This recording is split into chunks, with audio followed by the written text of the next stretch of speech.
বিচাৰো সেইদিন নাছিল কোনো বিষাদ আমাৰ নাছিল কোনো জটিলতা আমি একেলগে গঢ়া মন ফুৰ্তৰ পুৰণি স্মৃতি কত খেলা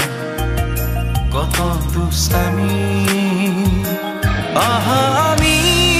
সকলোৱে আকৌ লগ হওঁ এবাৰ জীৱনৰ দুখ ভাগৰ